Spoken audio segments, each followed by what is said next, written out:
I've been playing with this new computer like a new toy. You never know you could take your fingers and move the screen and blow it up and move it Oh, around. yeah, that's a touch screen, so you'll have fun with that. Yeah. I've got out of the caveman era. So do you see everybody? You got everybody in the view? I'm only showing 3 people. Go up to the right corner and click on gallery view. Okay. Oh, okay. We got a whole bunch of people. We got 8, 9 people. Yep. Yeah. Got Tom and Joe and Blair, Sean, Charles, Israel there, and KP, and Dan. I don't see Dan or Charles. But I don't see you. Where are you at? Who, me? Yeah. I'm right at the top. I don't see nothing up there. I'm next to Joe. Next to Joe. No. You see Joe May? Now I got a full screen of you. There you go. Okay. Okay.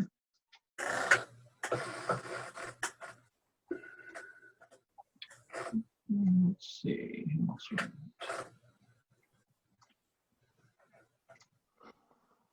All right.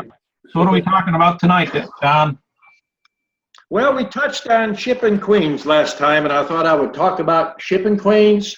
And you see these big holes right there? Mm-hmm. I'll tell you how to put them in there. Okay.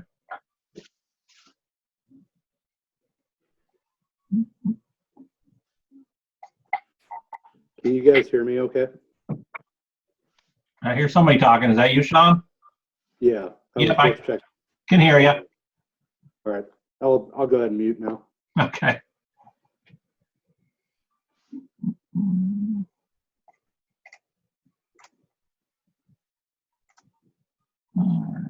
Last week I could see you and I could see everybody else, and now I've just got the 4 on there. The 4? Yeah, there's 4 people. Now I click on that gallery view, and That should show you everybody, especially if okay, you. now I found you. You're in the middle down there. Okay. Daryl's upside down. What happened to him? There we go. There you go. He's in space. He's up there, 0 gravity. Hey, I got a question for you already, Don.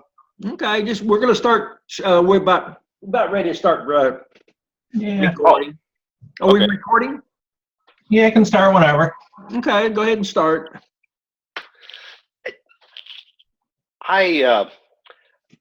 The last time I did oxalic acid was like in September, Okay. and I was wondering if, like next week, it's going to be 60 and 70 degrees here before the season starts. Should I go ahead and hit them again?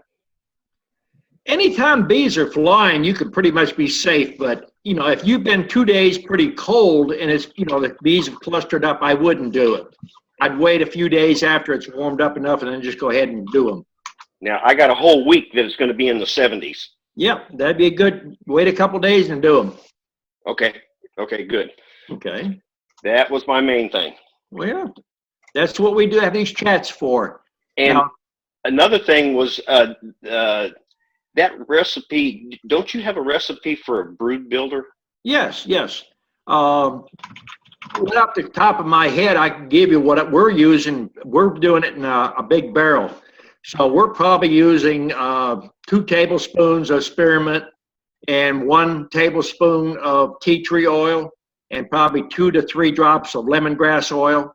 And we mix that up in a blender and we make a super concentrate and we drop that into a 35-gallon plastic barrel. It's close to a 40. It's a metric size.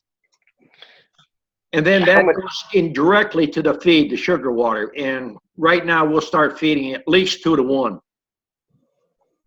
Okay. How much of that would you put in like a 5-gallon bucket? Well, you're gonna have to kind of break that down. If you're mixing up in a 5-gallon bucket or using a 5-gallon bucket for a feed. I'm mixing up in a 5-gallon bucket. Okay. I only got 10 hives.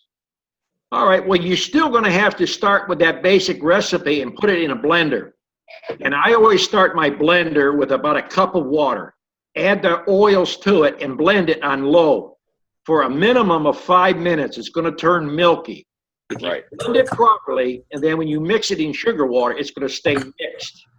If you try to cut corners and just mix it for a short period of time till it turns milky, and then you put it in, it'll stay mixed for a short period of time, and then the oils will start floating to the top of your feed. If you've got a jar inverted or a bucket, and then that last little bit, they get pure oils. And the pure oils is not good on the bees. If you keep them diluted, they should be good. Okay. Evening, preacher. Keith? Hey, Don, I know your recipe right off my top of my head for small batch. You want me to give it to them? Yeah, give me a small batch because we don't do it usually in small batches. Okay, it's a 1 teaspoon of tea tree oil, 1 teaspoon of spearmint, 1 teaspoon of wintergreen, 3 drops of lemongrass in a half a gallon jar, and you take 1/2 cup to the gallon in your feed. Yep.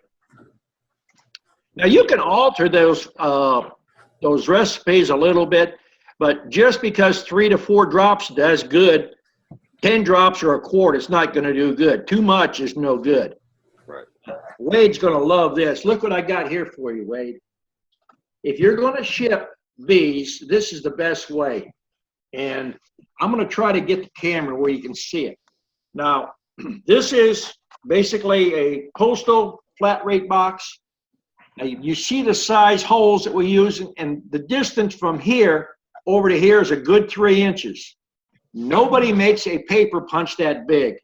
So get you they call it a galvanized nipple, and all I've done is took a hand file the end down, and makes a point. Now you take a hammer and you hit it from the other end. That's why this is big. This is only about 4 inches long right now. Let me get back and you see it. About 4 inches. It started out to a 6-inch nipple, and 20-some years I beat it down, kept sharpening it, get shorter. That is how we put these holes in. Now, to send this, let's see, this is the side over here. I try not to cover up those UPS codes there. And the label goes here. This is your state inspection sticker. You should have that when you ship. Now, I'm going to turn this box slow. We put about 6 or 8 here. The end has at least 1. If I put 10 or 12 queens here, I usually put 2 on the end. The back has got 2 to 3. The other side's got 1. Now, down here, you got this side where you put your label. The opposite side has got 6. Now, here's what I do. If you're just getting started and you're going to ship queens, your queens is only as good to the person when they arrive alive and in good condition. So you could start out with a desk stapler like this. And what I usually do is I put a staple between each of these cages. I put one in the back. I put some across, and when you put the staples in the front, be sure to use the end that has the candy in it. I always make sure you double check before you put them in these boxes. You want your corks in this end, corks in this end. If you get busy and you forget the cork on the candy end, your queens are going to get out. Now, the biggest thing that kills queens in this big old box of 3, they're going to shake all around like this. So here's what you want to do. Where you got your label here, see if I can show this here. Take the back side and put it up against this side over here. You see how I got this? I'm holding it, try to get it square enough and figure out where your tabs are coming. You can center it a little bit. You can do about 12 to 15. And once you get efficient with it, you can take those wedge bars, the wedge strip that comes off of a frame, and you can stick it in here or use popsicle sticks, and you can put a double row in there. Now, what I usually do is I lay it on my table saw flat, screens downward, and then let me put this in here like this. Put you a couple staples. Now, see, I'm going to turn both hands loose. See how those staples? You can shake them all around. They're not going to get damaged because these boxes get tossed in your post office. Now, when I close this box like this is the holes to get it to breathe for the ventilation in that box there. Now, that's a hand staple. I had a staple, it didn't go. Make sure your staples are flush. You got nothing that's sticking out. Hold your box up, and if you're going to use the tape that you can get at the post office, be careful where you put it. Close the back up like this. It's good and solid, and you pull off this sticky tape right here, close it up, and for additional security, I like to put a roll of tape right across here so it don't come open. If you put any other tape, make sure you don't hit across any of your holes up in here. Then it's solid. So that is the main thing. And when you're punching out your boxes, you build you one of these, you're going to get your buildup of the little circles in there. And I've got, get up so you can see that. This is basically an old chainsaw file. And you take the chainsaw file and you stick it in here like this, and you can push out all them little pieces in there. I mean, everything I'm trying to teach you is to save you money and get your bees there alive. And people that's new coming in or watching these videos, be sure to like the channel, subscribe to it. If you're new and you're getting started and you need a web page, my web guy will fix you up on that. And if you got a friend that needs some lessons, we do have a DVD set. If you got a friend that needs to get some pointers, this is a good thing here. And you can see this. This was my newest one. This is one of my students. A student that's been here 2 years. He's doing real well. And he gave me this drinking glass. So I get t-shirts, I get coats, I get all kinds of stuff. I'm more than willing to put you up there and get you promoted. My job is to get you up and running in your business as cheap as possible. James, welcome, and Mike, and see who else jumped in here. Vance, and I thought I seen, where'd she go? There's Bryant. See who else jumped in. Israel's here. Todd Prince is here. Yeah, Todd. Oh, there's Todd. We're getting a big room full tonight. Yeah. If you got any questions on the shipping of queens, you can ask those. If you have any other kind of questions, getting started, whatever, feel free to shoot them to me. Israel looks like he's ready for a question. Let's see here. Yeah, I am. Go ahead. Okay, I'm ready for a question here. I was wondering, because I'm getting some package bees, and I know that I think they'll be coming probably from California, the almond fields, from a split there right when I get my packages. And so I'm worried about them maybe coming in with mites or something. So is there something I can do about that when I first get my package bees? Or have you ever heard of that? Mites on a package, I wouldn't worry about, but you know, you can treat them. If you're going to treat them, basically when the package comes in, I'll use this to show you. The package is going to have screen on each side. Okay, turn it sideways like this so the screen is up, screen at the bottom. Take you some powdered sugar and just dump it across here and take you a dry paintbrush. Clean paintbrush that's dry, or any kind of little artist brush, and just brush back and forth. The powdered sugar is going to fall down. Hopefully, if you do have any mites, it's going to come off. Now, you're not going to have any brood in there, so you don't have to worry about sealed brood containing mites. That's just my opinion, a precaution if you're worried about it. Usually, you don't have that problem on packages. But if you get packages, start right now buying sugar. You got to have sugar to build them up, especially if you're putting them on new foundation. And another thing on putting packages in, preferably put them in a 5-frame box. They're going to build up super fast. You put them in an 8-frame or a 10-frame, there's too much surface area in there or cubic inches to where they have to heat it. And if they don't create enough heat, they're not going to be able to draw wax very well. And don't be afraid to feed them. Right. I got another question about drone brood. So when you're starting out, do they just naturally make that, or do I have to put a special starter strip in for that or anything? Or or what's the deal with that? The drone brood naturally is going to appear in the hive. All new foundation, a lot of times you won't even see very much drone of any kind. You might see a couple dozen cells here and there. As the frame, the wax starts to stretch or become old, you're going to start seeing more. But people that buy drone comb, that's another way that they're trying to take care of mites more organically, because everybody's telling you the mites prefer the larger cell. That's why, number one, I make small cell foundation. If the cell is small, the mites are less likely to reproduce there. So that's another way, organically or chemical free, to control your mite. Right. Now, I was looking at the small cell foundation, and when you look at it online when it's for sale, it usually generally says that it's for experienced beekeepers only.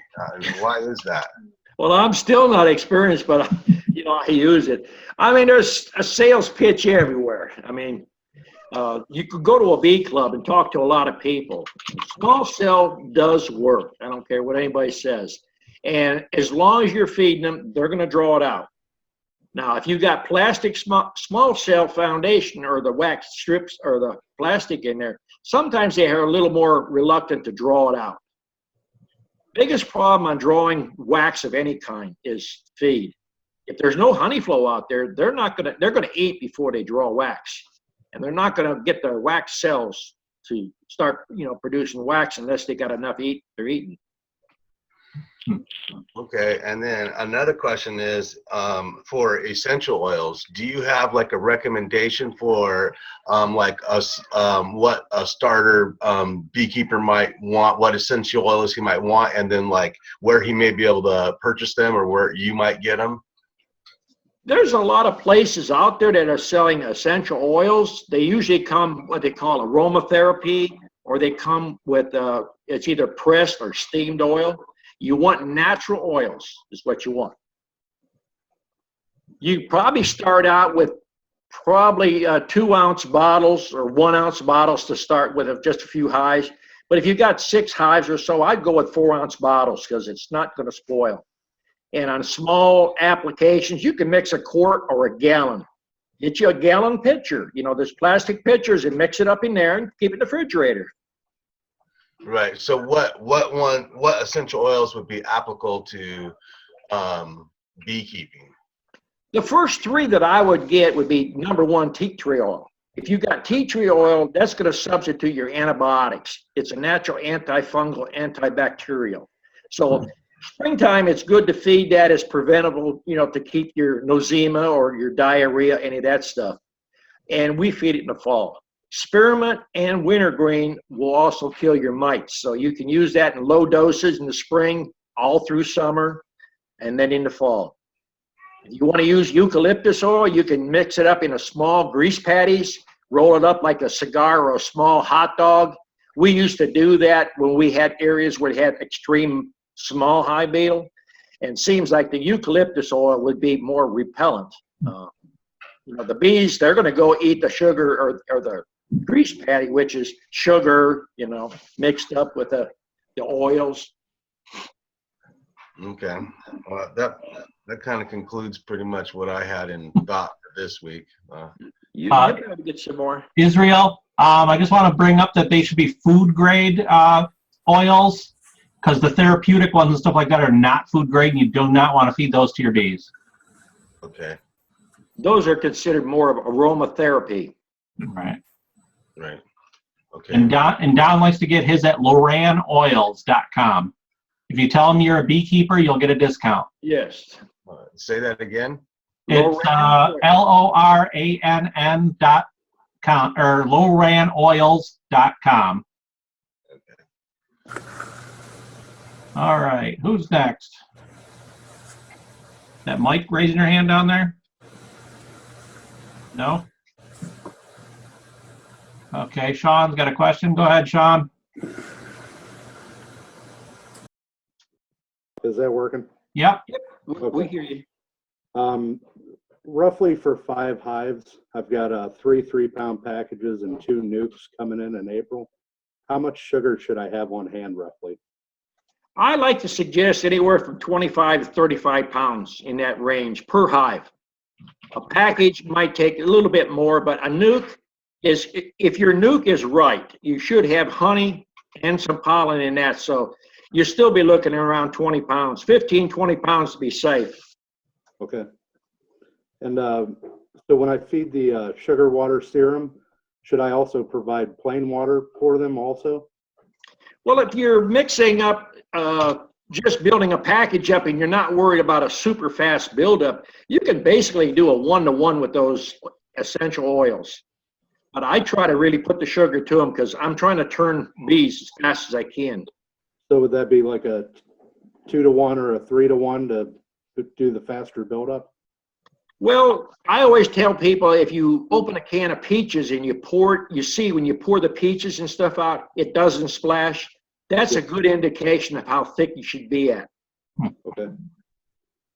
And I don't ever boil any water or sugar. I've used cold water for years and years and years. And it's a slow process of heating it up, and then you're going to, chemically, you're going to change the oil to more of a carcinogen. Okay. And my new question got asked with the 3-pound package, so I'm good on that one.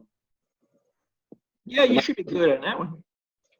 But all righty. Thank you, Don. Okay. If you think of more questions as we progress, go ahead. Go ahead, Keith. Hey, Don, do you hear me? Yeah. As far as varroa mites and control of varroa mites, what do you prefer, mineral oil fogging versus oxalic acid vapor? Do you want to be a 100% organic, and do you only want to say up to 6 hives?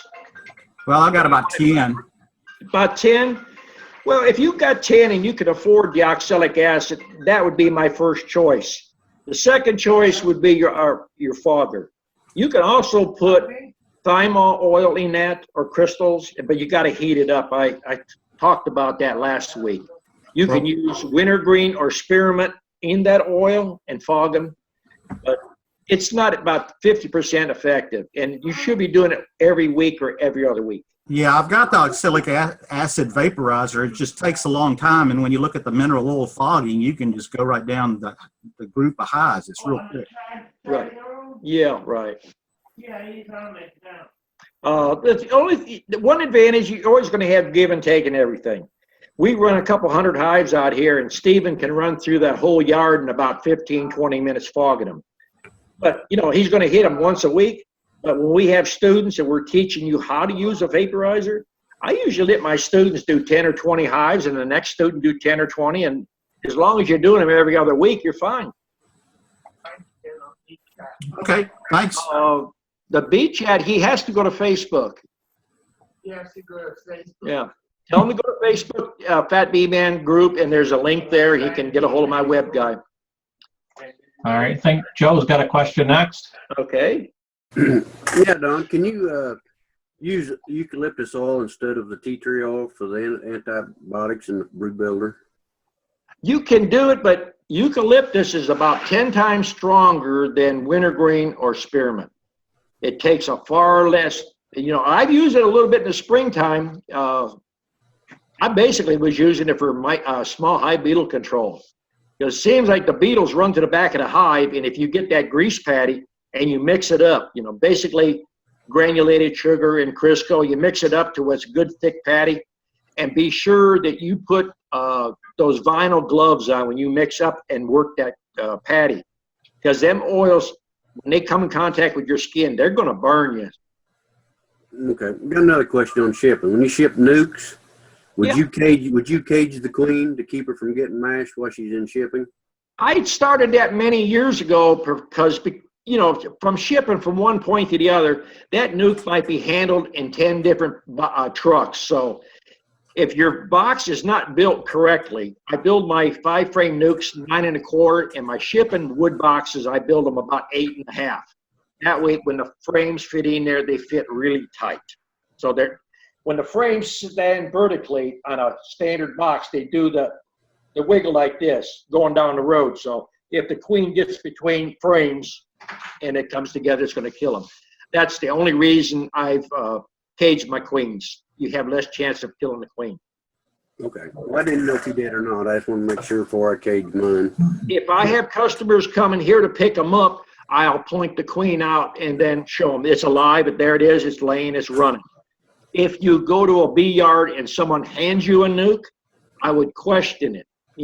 First of all, if it's a caged queen and you're picking it up, then he just built that just before you got there. If the queen is walking and the bees don't look like you're attacking her, then you know that queen belongs in that box and she's been in there laying for a few days.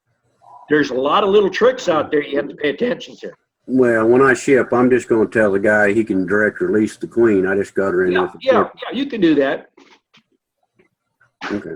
That's all I got. Okay. Briar Valley's got a question. Okay. Have you read the American Bee Journal article by Randy Oliver about mixing oxalic acid with glycerin to treat for mites? I haven't read his article, but oxalic acid by itself, you shouldn't have to add nothing else. Oxalic acid is basically for a vaporization. That's the safest way. Now there's people that use oxalic acid as a dribble method. I don't recommend that because it's going to kill open brood. It could contaminate your open honey if your honey's not, capped. Well, he mixed this stuff with glycerin, Glycerin? and he put it on a shop towel on top of the flames, Mm-hmm. and he used that to cook. Oxalic acid, it comes in crystals. And when you put glycerin, it's too thick. It's almost like Carol syrup or a little bit thinner. It's not going to dissolve oxalic acid crystals. And I would think you'd have highly concentrated areas there. And if a bee walks on it, I don't think it's going to be good for him. But I don't do that personally. If he's find success in it, if you're going to try it, I would do it on one nuke and see how it's going to work. I wouldn't do a whole bee yard with them. Oxalic acid's been around a whole lot of years in Europe, and people's been using it successfully. It's the big chemical companies that didn't want it here. Now that it's here, people have realized that you can treat a hive for pennies, not $10 for 5 hives. So, it's all about dollars and cents. Now, there's people out there that don't want to use oxalic acid. They don't want to treat. They don't want to do nothing. You can keep bees alive if you break the mite cycle just by making nukes. The more nukes you make, you break that mite cycle, the mites don't have a chance to outrun the population of the beehive. Okay, I think James has a question for you. Go ahead, James. Hi, Don. Hi, everybody. Glad to be on with y'all tonight. Don, how soon can you split a 5-frame nuke, a new nuke when you bring it into your yard? How soon can you split it? That depends on the nuke when you bought it, how much brood you got and how old the brood is. But I would say 14 days, you should be able to split it. Now, every different beekeeper's got different amount of experience. The nukes that I put out, and probably Wade could testify that, he's bought nukes from other people, he's bought nukes from mine. He had one of my nukes, and within 4 days, he split it, I guess 2 times or 3 times. So it's basically going to go back to the beekeeper. You got yours twice? Yeah. So I try to make sure the customer's happy. A lot of people, they're dealing with people that don't know what they're looking at. So, you might not got a good nuke. I don't know. I don't want to sell you something that I personally wouldn't buy myself. That's the way I look at it, and I try to train my students that way. That sounds real good. One other question, right quick: when you split a nuke or when you split a colony, if you move your queen with the split, does it break the Varroa cycle in your original colony? Why would you do that? What would be the purpose of doing that? Yeah, I would just I had read somewhere, heard somewhere that if you requeen your original colony when you do the split, move your queen with your split, that it'll break the Varroa cycle in that original colony.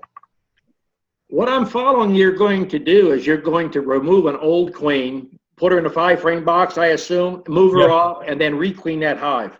Yes, sir. It's not going to be long enough because the queen's going to be out in 3 to 4 days. The mite cycle isn't going to continue. Now, you could do that if you did some alterations. I would pull 4 or 5 frames out of that hive and take those and put a queen cell with them, moving off into another part of your bee yard. Now you're breaking up that mite cycle. By the time that queen comes out, a lot of them old field bees from that hive that you move those frames are going to migrate back to a parent location or the parent box. And then you're going to break that mite cycle. Then go Okay. back in there in 14 days and hit it again, and that breaks up that mite cycle really good. Okay. Okay. People Right. tell you you can't make too many splits. If you have a 10-frame hive, you could basically split that thing 50 times in 1 year. Really? Well, I plan on trying to stay with 5 frames and a couple of 8 frames. That's what I'm planning on doing. If you're Yeah. going to stay all year, are you going to sell 5-frame nukes? Hopefully down the road. I'm just trying to get started right now. Well, I would suggest if you're going to stay all 5-frame nukes, is build you a double amount of beehives that you need, 5-frame boxes, and just stack them double deep. Okay. Okay. Would you recommend deep or medium? Well, I mean, there is people out there that like medium boxes. You could run a deep with 2 mediums on it, a 5-frame box. The only frame that I don't keep here, and I haven't bought one in probably 45 years, is a shallow. They got a deep, they got a medium, and they got an Illinois, which is between a medium and a shallow, or between the medium, yeah. You don't need shallows. Because you can make honey on a medium. You can also use that same frame to sell a nuke with brood in it. You can cut comb with it. It's just the bee supply houses have figured a way to tell you you need this. Yeah. Okay. Well, I appreciate it. I appreciate it.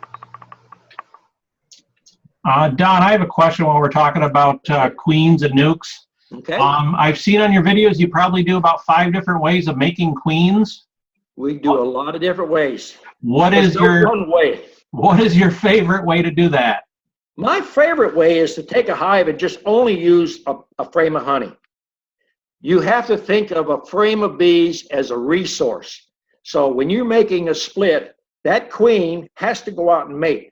So the least amount of bees that goes with her to go out, that's the least that you're going to risk. If you put 3 frames of bees in there, you could have 2 to 3 pounds of bees. And there's a likelihood they don't return, or the queen gets killed in mating and she never comes back. Okay. What about making the actual queen cells? Well, in that now, 5-frame boxes works great. Keep them compacted down and pour the feed to them. You can make queen cells in 5-frame, 8-frame, 10-frame. It's strictly up to you. But if you're going to do them in a 10-frame box, you got to pour the feed to them. You're going to do them in 8-frame, same thing.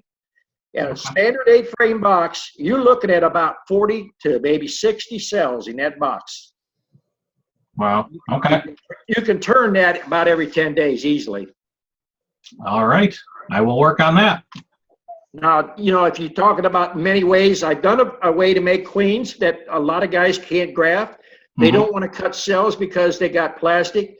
You can throw a frame in there, let them draw their own, turn that frame sideways and cut you a 2-inch strip, stand it up between 2 frames with the cells pointing up and down vertically. Let the bees, they'll chew it down and make cells. I mean, that's the easiest way you can do it. Okay. That's actually the last video I watched on that, so that's what I was wondering is. Yeah, I mean, I have people come with different skill levels. I mean, there's people can see.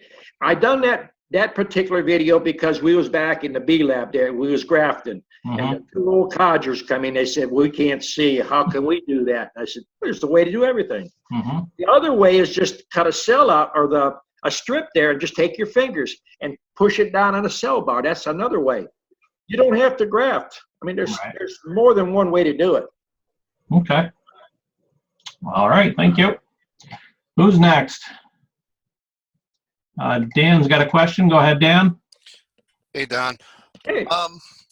When I do my springtime splits, All right. I plan on splitting 3 hives. Do I have to take those nukes and remove them off to a different outyard? No. I can just split them right there and set them in next to where they're at. Yeah. I mean, I could run 200 hives, 300 hives in my front yard, and I could basically make a split, make a 3-frame split with 3 different nukes and move them 10 feet down. I've even moved them next to each other. So you just have to adapt. If you move them next to each other, cut you a 2x2 piece of hardware cloth with a thumbtack in it and close it like a little door. Leave them sit there for 2 days. If you move them 3 rows back, like in my bee yard, I don't even worry about it. I leave it open. Let the older field bees fly back to the parent hive. Okay, that was my question. I just wanted to. So the nurse bees are going to stay in. They're not going to know to go back to any other hive. Right. When I take a good strong hive, and I've done it here on a video, I'll stick 3 or 5, sometimes 6 nukes, and I'll put them in a horseshoe shape. And I'll put lids upside down in front of each one. And I'll take a hive and I'll shake 100% of the bees out of it. And I'll shake each frame in front of a box. I'll pick if I miss the queen, I'll put her in the original hive and reduce the entrance down. And I'll let them sit there. The new bees, the young bees, the nurse bees, they're going to climb up into the box. If you have a frame of honey in there, they're going to go in there. The older bees, they're going to take wings. They're going to fly back to the parent hive. That's the way to take the welfare from the hive. Once they do that, you pick up your 6 nukes and move them to, the next 2 stands back. Put you a queen cell in there. You don't even have to close the entrance. A lot of things people tell you don't make sense. But I'm telling you, if you move them, those bees can't. They crawled up into that nuke. There's no way they're going to crawl, 10 foot back to the original hive. Right. They're going to stay there. So you want basically the least amount of bees in there because you've got a queen cell you're putting in there. The queen cell is sealed. Now remember what I'm saying, sealed. There's no need for nurse bees to feed it. It's sealed. You only need a minimal amount of bees to keep it warm in case the temperature gets hot or cold. Now, I did a video with a lady out there, she come down from Oregon, it's called Private Lesson. We opened a mini nuke to show people. It was a mini nuke and it had less than a cup of bees in it with a queen walking. That's what I'm trying to say. Less resources that you're risking all the time. Gotcha. All right. That's all I had. Okay. Israel got another question? No, not yet. Oh, okay. I thought you raised your hand. All right. Keith, go ahead. Yeah, Don, when you talk about cutting out some cells and then positioning on a bar hive upside down in order to make queen cells, does the hive have to be queenless, or can you just put them in a big hive with a lot of bees? Well, what you're talking about is you said cut queen cells out, or you're talking about cutting cells to make queen cells. Cutting cells and young larvae to make queen cells. Well, what happens, bees, for some reason, when the cell is vertical, they think that it's time to make queens. And I learned that kind of accidentally. If you cut those cells an inch wide or 2 inches wide and stand them vertically so the cells are pointing straight down and straight up, they're going to cut some down. Sometimes they make twins and triplets. You're going to have queen cells. There's no need to take that queen out of there. Okay. Now, you can make them another way of having a really strong hive and put a queen excluder on it and putting a frame or 2 of honey on the 2nd or 3rd box up, and the nurse bees are going to come up through the queen excluder, and they're going to take care of the queen, and she's going to be laying up there. And the bees in the bottom don't pick up on that pheromone, so they're going to start making a lot of cells. That's just another way to make queen cells. But I don't like to use queen excluders, but they have a purpose. And, when we shake packages, new students, we set them over a 5-frame box and we shake frames in there to shake packages. And that way, if they miss that queen, then the queen excluder is the safety thing that catches the queen. Because you have to teach students to work efficiently to make money at this. You can't shake 1 package or 2 packages a day. You can't catch a queen every half an hour. You got to catch them every 30 seconds or every minute. Even if you spent 3 minutes, you're still not going to make your potential. So that's basically what I'm trying to do, is teach you to be efficient at what you're doing. Okay, so you don't have to have the queen, or the queen can be in there and still they'll make queen cells. Yes. Okay, thanks. Okay, who else? Mike, go ahead. Don, Uh-huh. can you hear me? Yeah, I hear you. Hey, back to the breaking the mite cycle. Hmm. What about caging the queen for like 10 days in an established hive? Well, I mean, you could do that more than likely, but it's not always going to happen. When you cage a queen, those bees automatically, they're going to sense within 2 minutes, a minute. There's no queen in there, and they start making cells again. Sometimes it takes a little longer when you got a caged queen in there, because they can still pick up pheromones. But their reaction is going to be, there's something the matter with the queen, she's not doing her job, and right away they start making cells. Oh, really? You think so? Huh? It has an advantage, it has a disadvantage. I don't like to stop a queen from laying, that stops production. Sure, sure. But, you know, it will make cells. You could take those cells, put them in a nuke once they get to where they're capped, and then direct release that queen back into the hive. Sometimes, you know, you have to adapt to your situation. Now, on the oxalic acid, how often can you treat? Twice a year? Oh, no, you better treat once a month. With oxalic acid? Mites are on an egg cycle. They're going to come out every 21 days, every 18 to 21 days in that area. They claim they do a little better in drones, but they ain't convinced me of that. That's fumigating with oxalic acid? Yep. Mm-hmm. You use it that often, really? I've always heard 2 days, twice a year. Those are the people that's buying bees or selling bees. Yeah, good point. Now, oxalic acid, it's got no impact on the capped brood, right? It's not going to do, if you got mites in the capped brood, let's start at the beginning. If you've never treated your hive, I recommend treating them about every other week for 3 treatments. That's Okay. going to clean your hive out. Then you can basically do a maintenance program of once a month. If you're in them hives and you're watching, you're going to catch things. But if you're not going to check that hive for 5-6 weeks, you're going to lose queen cells. You're going to get the mites overrunning on you. Sure. So the mite-away strips, it's a formic acid. They claim that will kill mites in the brood cell, capped brood. I got a bridge in New York. I'll sell you real cheap. Yeah, that's kind of what I'm thinking, because it just doesn't make any sense to me. Well, kill a capped, kill it in the my cap. videos and what I'm trying to teach you is based on my theory of common sense. Sure. If I tell you something and it don't sound like it's going to work, question me on it, and I'm going to tell you an answer and why it's working. Yeah. I mean, I don't see any way you're going to treat mites that's in a sealed, that's capped. So basically with the oxalic acid, then you're treating it again a couple weeks later when Those bees hatch. Exactly. So, okay. Once you get your mite control down, it's maintenance. Sure. If you do them twice a year, I would say you're looking to get yourself, a bunch of mites real fast. Yeah. If you go in there one day and you think your hive's healthy and go back in 4 to 6 days and you'll say, where's my bees? Why'd they leave? Sure. Mite count gets to a certain point, they abscond on you. Okay, now with oxalic acid, I've seen some videos where, these people are making homemade vaporizers, and there's a claim that I think it's 273 degrees. Above that, it liquefies instead of sublimates. No, it's basically in a vaporizer, it's going to start to get like a liquid form. And when the unit gets hot, as it's cooking, it turns to a vapor. Okay.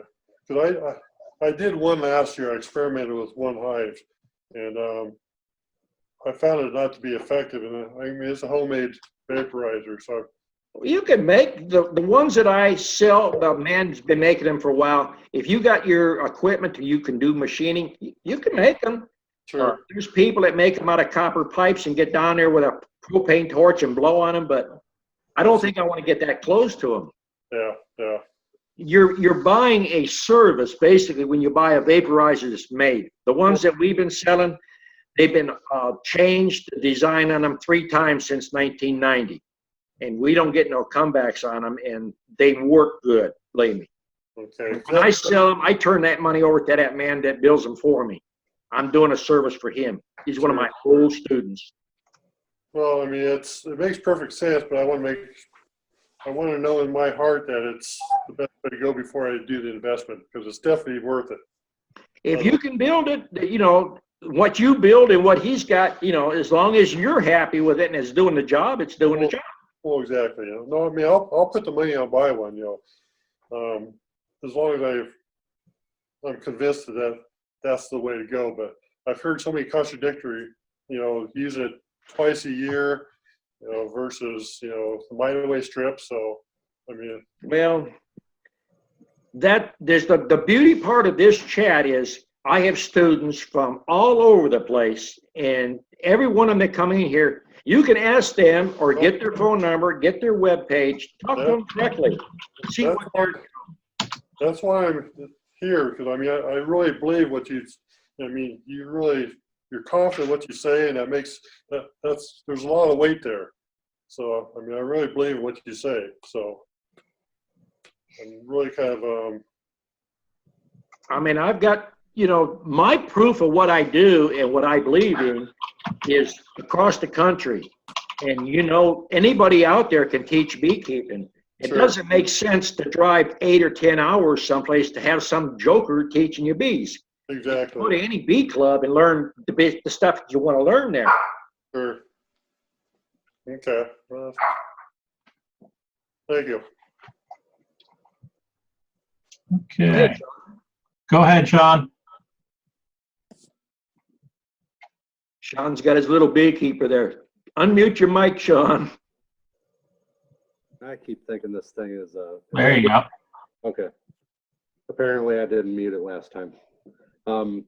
Should I close the hives off the night before we spray the fields? I've got a section of woods between them. They're probably, I'm going to say 150 yards away from the fields. So should I be concerned about how many bees are in the field when we spray? What are you going to spray? It's going to be a pesticide. Well, you're going to lose some bees. You can go out there, you know, 2 hours before dark or for daylight. You're going to have a percentage of bees. I don't care what anybody tells you. I used to run bees down into Florida, and we used to go in there at 4 o'clock, put screens on everything, go down to McDonald's and have our breakfast, then go back just at daybreak. And just probably a half an hour after daybreak, you already got double hands full hanging in front of all the hives. So once it gets to a certain temperature or a certain daylight hour, bees will hang on a branch or a leaf, and then they'll come back in the morning. The best thing to do is put screen on them, hope for the best. I mean, if it's close by, aerial spraying, screen them up, throw an old sheet over the top of them, and then throw a little water on the sheet. It acts like a filter. Okay. And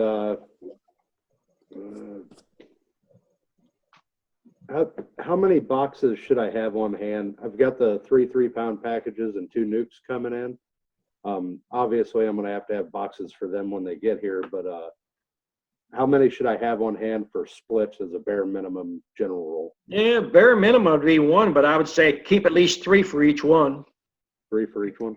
You're never going to get enough. Okay.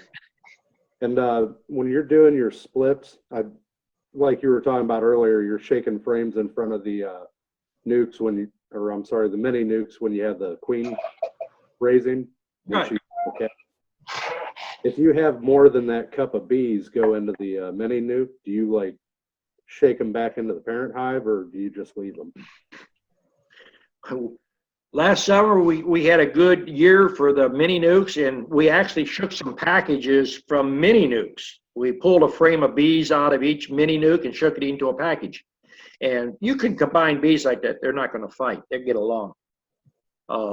It's strange when people bring things up, and it brings a memory back of what we done. Right. You know, the thing about a mini nuke is they're for producing queens. they do basically two things on a mini nuke. They get overpopulated really quick and want to make cells in there, or they get honeybound really quick, or the opposite, they'll starve real quick. Now, Stephen has gone and made mini nuke feeders, so that has got about a gallon container in there, and it's about 2 to 3 inches high, so it's almost a quart of liquid. So that if they're not bringing anything, that gives 2 to 3 days, feed on them. All right. Okay, thank you. Mm-hmm. We're getting some good questions here tonight. All right, Joe's next. Go ahead, Joe. Hey, Don, we was talking the other night on that, rolling that screen wire up, making a funnel for the one-way entrance. Right. Bees. Right. What are you talking about doing with the pencil on the end? You put that pencil in there and wind that wire around it.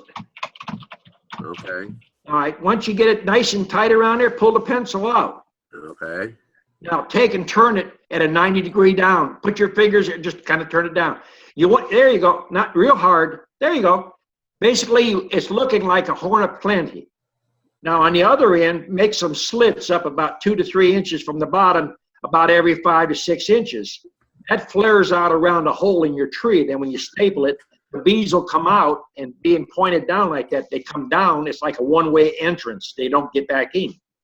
Okay. I was a little concerned about what we're doing on the end. I got you. You learning all my tricks. I ain't got nothing to show you. I don't forget much. People that do trap outs or getting bees out of houses or trees, that's one thing we done. In all the years that I've done those things, I've never got a queen out unless you cut the tree down and then, break the thing open. Yeah, but it'll fill mini nukes up for queens.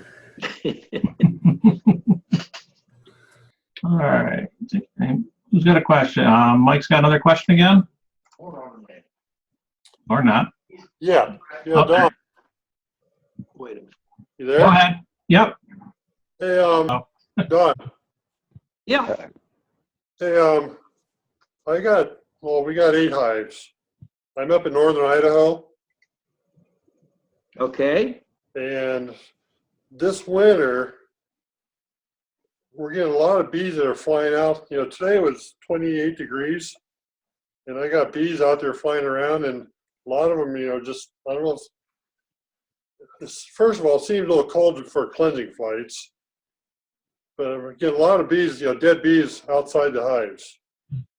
They're flying out though. They're flying out, and I mean, they may be 10 yards. I got bees, 100 yards away from the hive that are just laying in the snow.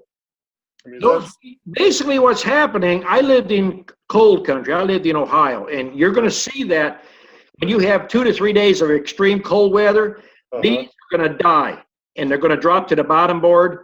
And the undertaker bees are actually, what they're doing is they're flying out on the entrance board and flying off with the dead carcasses, and they're dropping them.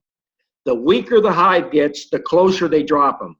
So if you got a bunch of them out at 100 yards, your hive is real healthy. If you're getting them 3 to 5 foot, the hive is already losing population. They're going to make less trips out further. They're going to drop them quicker. well, so they're actually carrying bees out. Yes. Mm-hmm. Okay, I was just thinking they're flying out to just, No.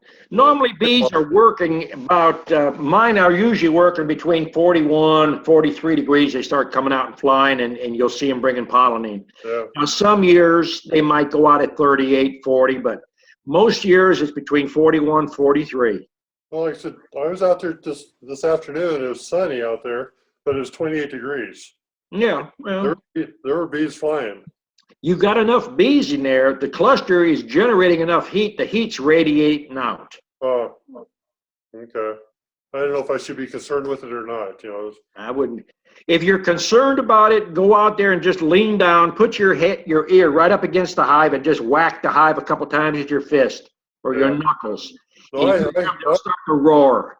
yeah, I hear them in there. Yeah, you're in good shape. Yeah. Okay. When you knock and no one answers, then you've got a problem. Yeah, I hear you. Super, thanks. Yeah. Hey, Don. Yeah. Got a question for you. My name's Tim. Yeah. Okay. And I'm a new beekeeper. I started this past April, and I've got 2 10-frame hives. So far, they're doing good. How many packages would I need to purchase from you to where I can split off and have at least 50 hives by the end of summer? How many hives you got now? 2. 2? And they're 10 frame? Double deep? Yep, they're 2, and it's a 1 deep and 1 medium. Okay. You can use a medium frame and still make a split with it, then just change it out later. But a 10 frame hive, even without just listening to what I'm telling you, without having a lot of actual experience, minimum to 3 splits. That's minimum. If I come up there, I could make at least 8 or 9 splits off each one. Put the sugar to them, go back in about 3 weeks and split them again. Take those and split them 2 or 3 times. Okay. I'd like to get some of packages from you so I can have some in your stock. The ones I've got are not very aggressive. I did get initiated with a swarm sting back in the summer, but that was my fault. I pulled the top off too fast, and I guess they thought I was attacking. So it took me quite a few stings before I got away from them. I've been trying to learn to take care of them without wearing any of the protection, and so far I've been doing fairly good. But especially the time this fall when I fell into one of my hives, I figured they'd eat me up, but they didn't. I was taking the top feeder off, and I slipped and fell into the hive face first, and I figured that would have been a bad experience, but they just looked at me like I was stupid. Yeah. Well, we've got at least 2 or 3 students in here, and probably the easiest one, but Wade. Wade's going to put up his web page and his information there. He's got my bees, and he can ship them right to you. And Todd is on the other side of the country, and I think, is Jamie in here? Jamie didn't join tonight. Jamie didn't come in? Joe's up north of us here.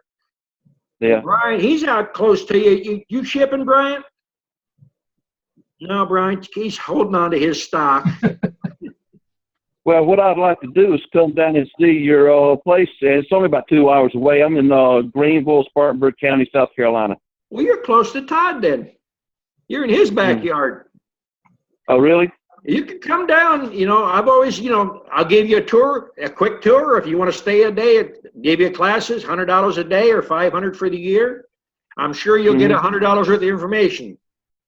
Definitely. I was want to try to. I probably think I might buy about 4 packages from you, and I will have a decent stock and let them kind of mix and match with what I got, and then and also meet you. And like I said, I was wanting to just take a trip out there and buy a package and look at your yard, and maybe later on take the splitting the classes. So the queen hearing. I can put it to you. You show up. This is a hands-on. Okay, when do I need to start making place an order with you for those 4 packages? Well, we're about booked up until, I would say, the second week. April 10th. Now, we could get some cancellations because we get bookings from up north and different places, and sometimes the weather turns a little bit cold, and people that up north that's ordered some will want to put their orders off a week or 2. Okay, I thought that you didn't start taking orders to February. I misunderstood that.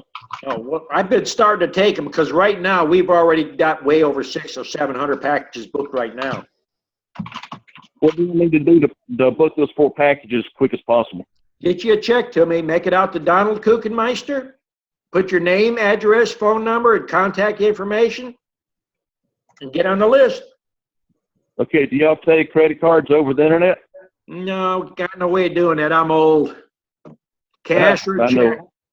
If you send a check, as long as if you're coming from out of state, get it here 2 weeks before you pick bees up. That way I have time to get it cleared. Or if you want, get a deposit in on it and pay cash and pick it up. Either way, work with me. Okay, I'll get back in touch with you and get that taken care of. Okay. Thank you. Sure.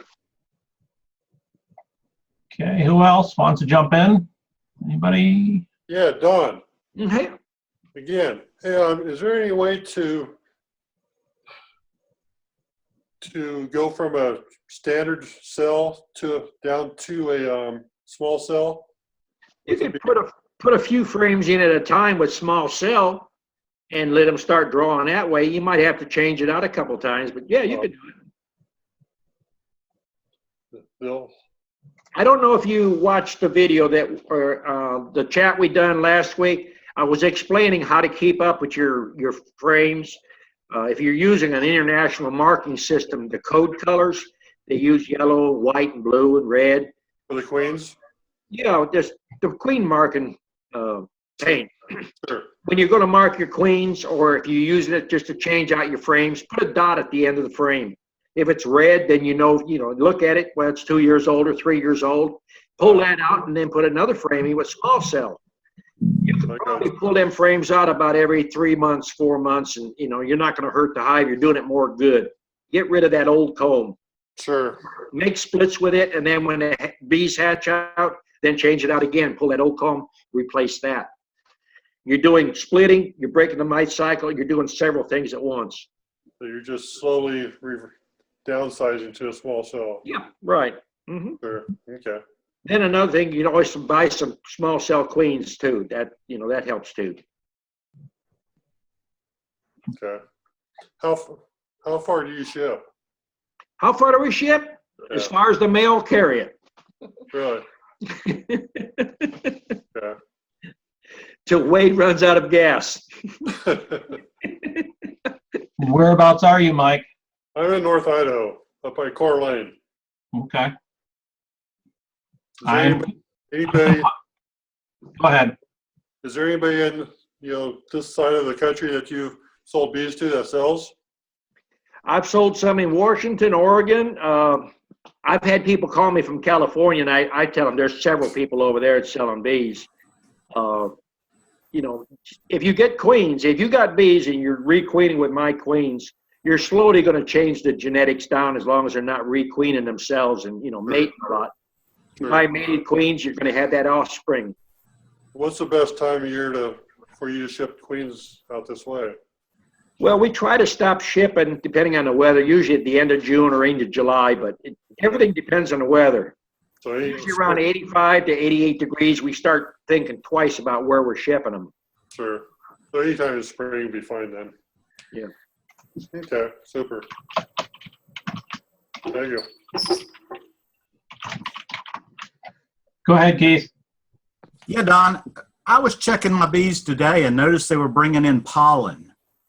I'm in northeast Mississippi, very corner of Mississippi, northeast. What would they be bringing in at this time of year? What color is it? It's yellow. It could be. You got dandelions probably coming up right now. Not really. It's hard to say because the seasons from where you're at to where I'm at and then south, the farther you go south, it's just like you're gaining a week. By the time we get down where we got our bees down there, we're anywhere from 4 to 6 weeks ahead. We don't have leaves on trees here, and we go down in the middle of March and all the wisteria's blooming and the red buds are blooming. There's a lot of things blooming way ahead. Okay, just curious. Okay, Go ahead, Sean. Sean, you had a question? Yeah. Can you hear me? Yep. Okay. So I'm getting into this year, and obviously I don't have any wax to set up, foundation and stuff. And there's always a concern that there may be pesticides and things of that nature in the wax. Is it okay to start with plastic and then swap out to, let's say, a strip of wax for foundationless later? Or how would you do it? Well, buy wax. what is your overall intention? You want to sell bees eventually, or you just want it for your own use? No, I want to sell bees eventually. Well, then you're counterproductive putting plastic in there because, first of all, you're not going to be able to cut cells. Second is, people don't want to buy, plastic with large cell. That's why I did a chat with people that had bought nukes that had plastic in there. And I suggested just scraping all that comb off and pressure washing them and cut them in like 2-inch strips. And then reinstalling them into your frames because the top inch to 2 inches is usually your honey band. And when you're shipping bees, if they bump that box, that's where it's going to break off at. So it's a way to get rid of your plastic. What I would do if you don't have anybody local that has clean wax, that's making their own wax, is probably take your wedge bar, turn it sideways, and find maybe on Amazon, buy a 1 pound block of pure beeswax and just rub that stick sideways. Rub it real good. The bees will draw it. And then from that point, you can keep adding frames. Okay, so It's slower, but you know, it works. if I do that and there's no foundation in there at all, do I need to worry about like them making burr comb and things of that nature across the frames? Have you ever took bees out of a house or a tree? No. Well, the bees don't stop at the bee supply house. And when you take a tree down or a house apart, sometimes it's beautiful comb in there and it's straight and everything else. They've been doing this longer than we have. We're trying to imitate what they're doing. All right. Your best bet, if from where you're at, is just take the wedge bar and turn it sideways and, you know, rub it with wax. And that's about all you can do. Keeps the chemical out of there. All right. Sounds good. Thank you. Okay. Anybody? Hey, Don, Yeah. Go ahead. I got a question for you, another one. Okay. I put a super on, and they didn't draw. They started drawing it out, and I guess they just ran out of food. They started stripping the wax back off of it, and so I've only got the starter strip, not starter, but the wax, original wax. Now we call it The foundation? but foundation. Thank you. All I got is foundation. Well, I went and checked it, and since they weren't drawing on it, I took that super back off. But what I did find out was the foundation was kind of wavy. Well, I heard that would cause a problem. Should I take that and start over from new, or will they draw on that wavy foundation? I personally would take that out myself.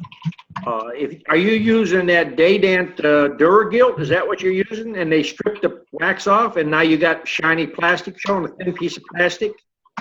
No, it's not plastic. This is actually a wax foundation, and I put wax foundation. It's got the metal reinforcement in them, and since they weren't drawing on it, I pulled it back out and set it to the side. But it had been in the it had been sitting on top of the other foundation for about, I guess, a month and a half. So I decided to remove it, and I noticed, I guess it's from the heat, that it kind of started warping. And I didn't know if I should even try to use it or to replace it. The foundation looks fine. It's wax foundation, but I didn't want to cause any problems with the bees.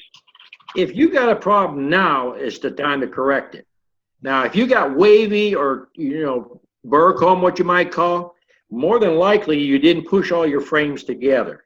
You had too much spacing between the frames. And when you get excess spacing, they're going to either make burr comb or they're going to make crazy comb, or sometimes they even put an extra row of comb in there.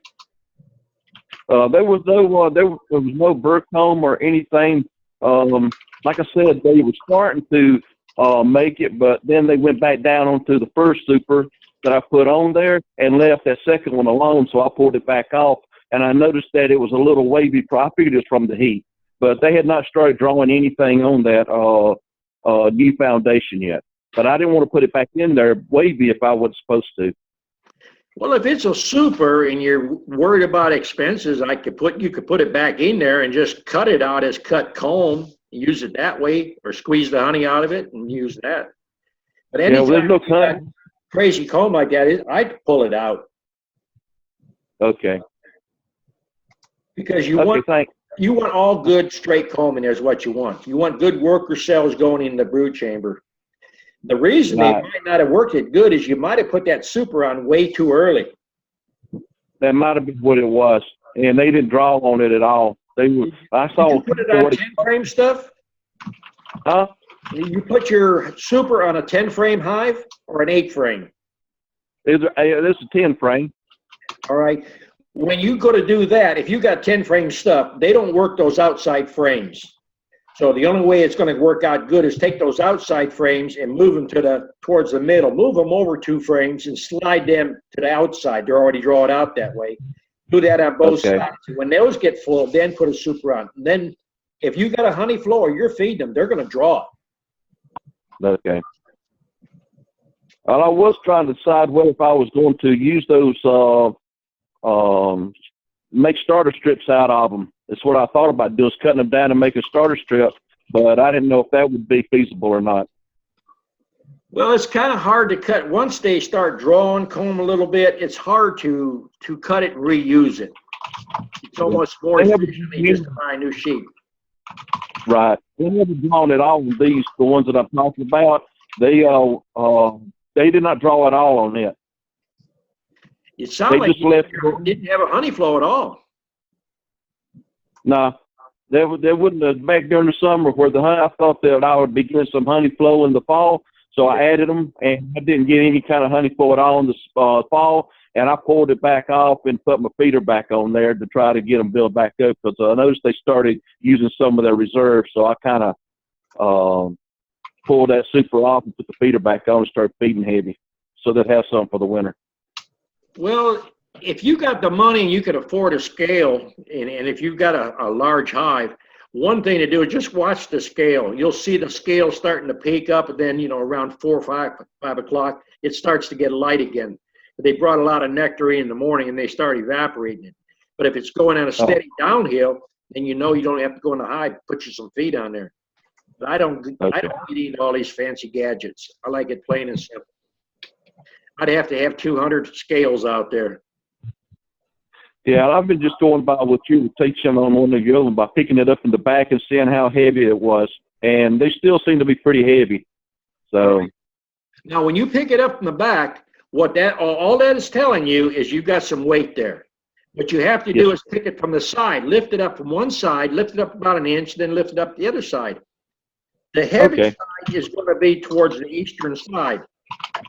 The light side is going to face the west. That's where the afternoon sun hits it, and that's where the brood's going to be, because they want the brood to be warm. Oh, okay. I've been picking it up from the back, which is facing the west. Well, you're picking it up the back. All it's telling you is you've got a little weight in that box, but you can't decide what side the honey's on, what side the brood is on. It's just a little bit easier way to define what you're doing. Okay. Appreciate it.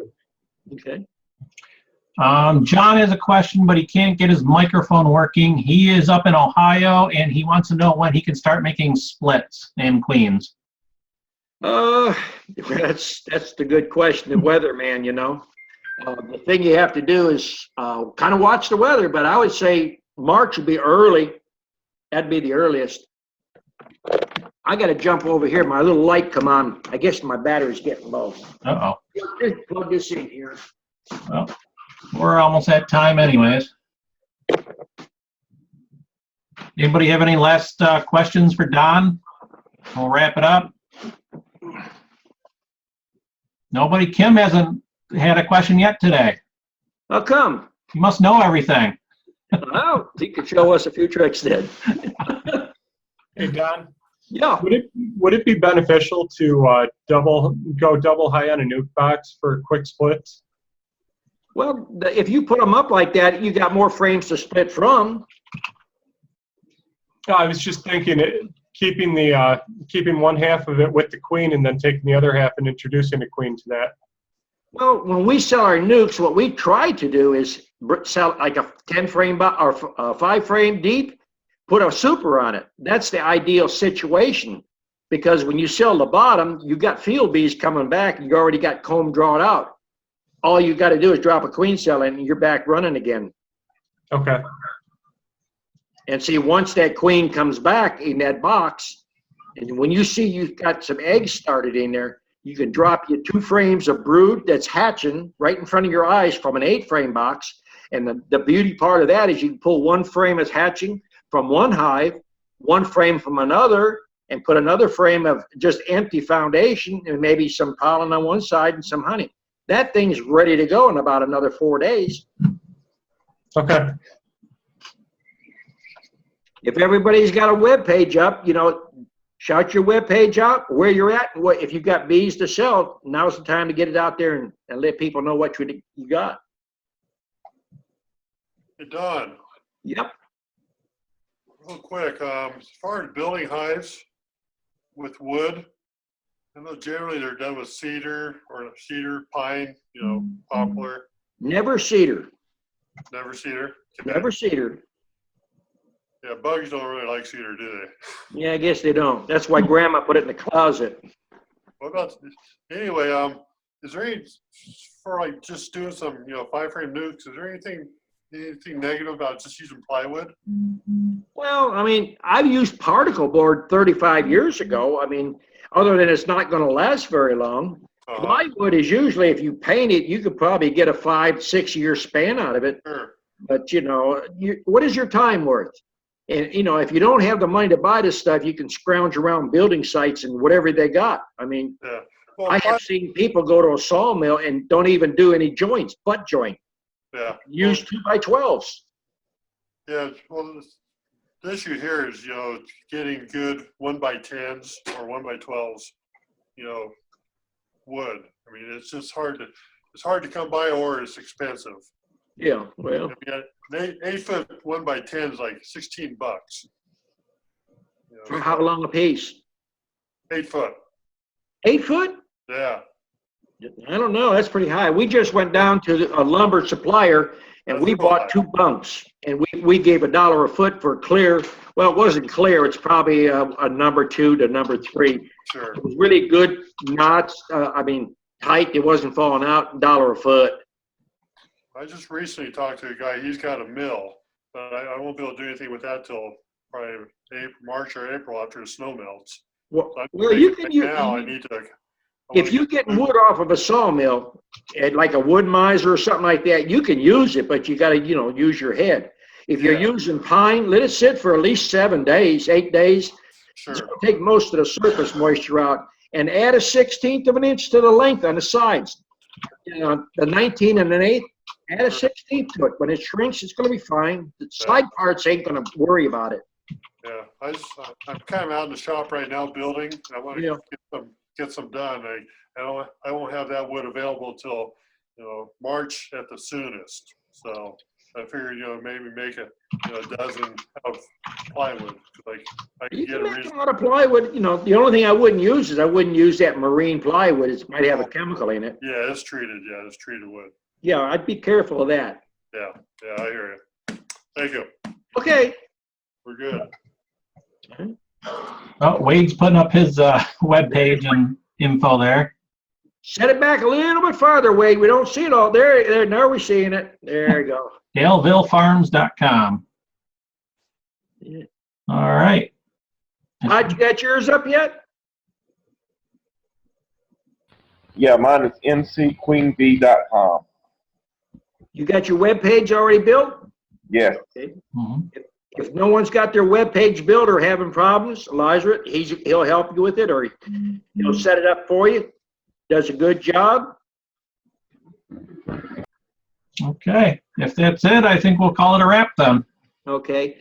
On my computer here, I've got a yellow box at the bottom. It says chat. What is that for? That was for people that were putting in questions and stuff that couldn't get on. Oh, So okay. You don't have to worry about that. That's what I'm monitoring. Okay. All right. I just asking. Okay. And I think that's a wrap. Okay. Everybody have a good one. All right. Thanks, everyone. Thanks, Don. All right, Thanks, thank you. Don. Bye-bye.